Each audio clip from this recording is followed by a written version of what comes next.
Turkey has launched a military offensive against the Syrian regime in direct retaliation for the killing of about 36 of its troops last week in Idlib, Syria. As part of Operation Spring Shield, as the offensive is being called, Turkey has already shot down 2 Syrian warplanes and killed more than 2,000 Syrian regime troops. According to Turkey's defense minister, Hulusi Akar. Akar also said Turkey destroyed 103 tanks, 72 artillery and rocket launchers, and 3 air defense systems.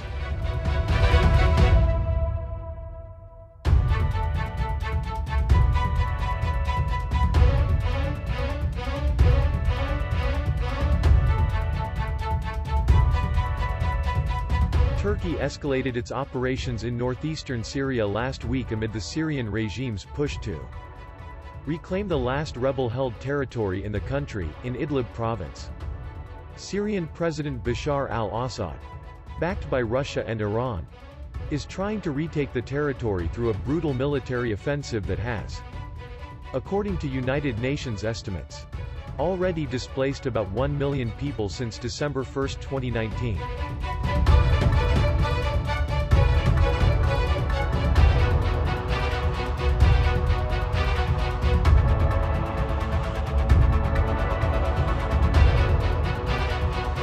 About 3 million people live in Idlib province, and about half of them came from other parts of Syria after being displaced by fighting over the 9-year civil war. Those civilians, many of them women and children, are now being pushed into an ever-shrinking area close to the border with Turkey in dangerous and freezing conditions that are increasing the humanitarian toll.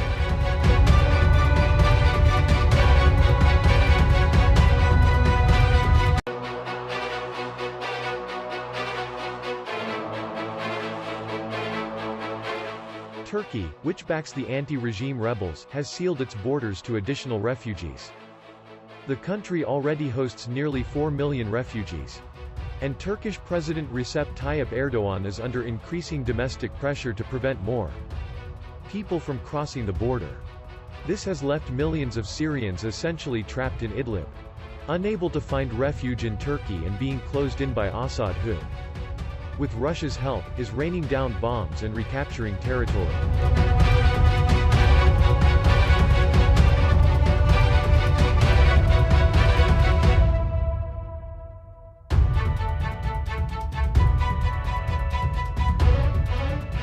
And now, Turkey and the Syrian regime are directly attacking each other in Idlib, making the crisis even more precarious. Erdogan had intensified his rhetoric against the Syrian regime as Assad advanced into Idlib, threatening to intervene if Assad did not curtail his offensive. He has also tried to engage Moscow to revive the outlines of a 2018 ceasefire deal in Idlib that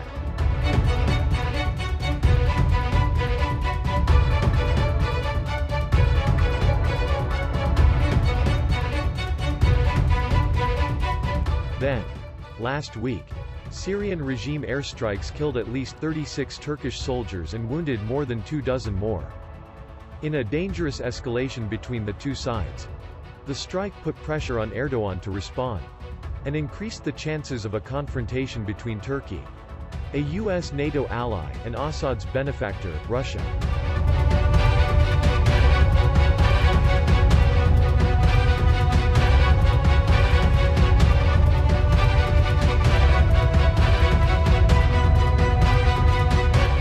Turkey has insisted that its only aim is to stop the Syrian regime's massacres as well as radical groups and the displacement of civilians. Akar, the Turkish defense minister, said Sunday. He also said Turkey had no desire or intention to clash with Russia.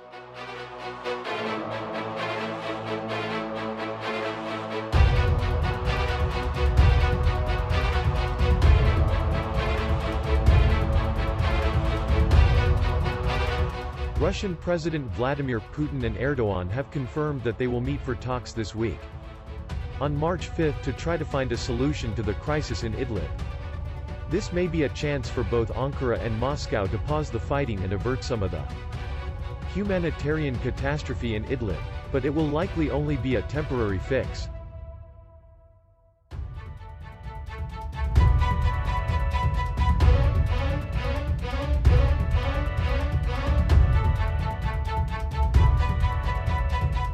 Syria's attack on Turkish forces last week drove it to respond with force. But this is less about taking down Assad and more about Erdogan's domestic political considerations, experts told me.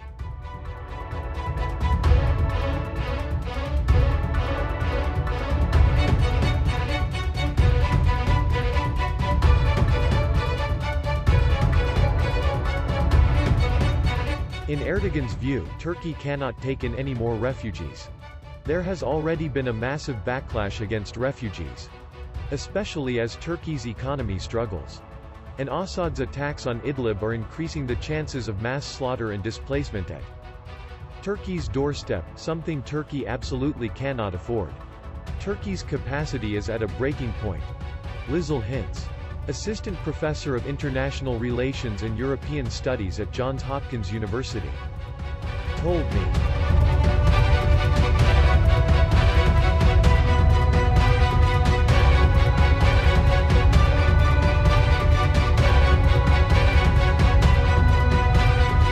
Syria's attack on Turkish forces gave Erdogan a rallying point for his domestic audience, who otherwise might not have been eager to commit troops to the fight in Syria.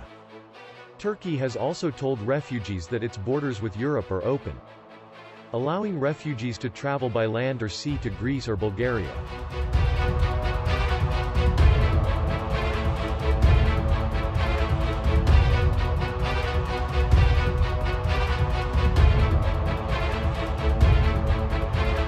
It's not clear how effective this strategy will be, though. NATO has called for an end to the fighting in Idlib but has reiterated its full solidarity with Turkey. The United States has publicly come to Turkey's defense. And there are some signs that the Trump administration may want to do a bit more to back up Turkey.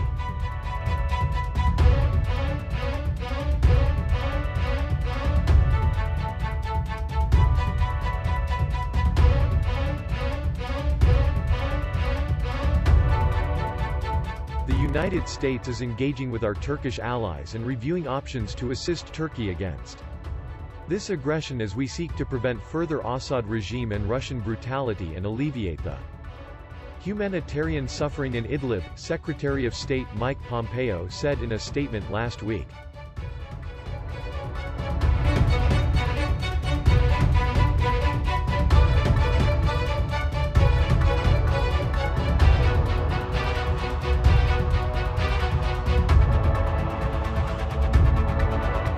James Jeffrey, the U.S. Syria envoy, is also reportedly pushing the Pentagon to deploy Patriot surface-to-air missiles to help Turkey fend off Assad's air force. Jeffrey, along with U.S. Ambassador to the UN Kelly Craft, is meeting with Turkish officials Monday, according to pro-Turkish media.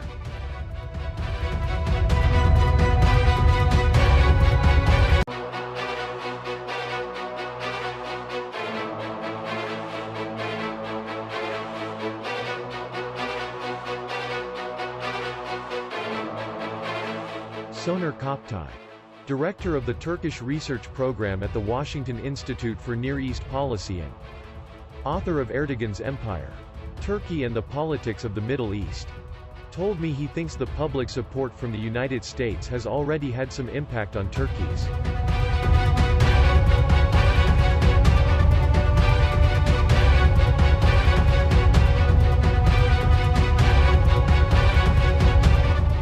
US and Turkey have had frosty relations of late. And a big reason has been Erdogan's increasingly friendly relations with Putin and recent decision to purchase Russian-made weapons.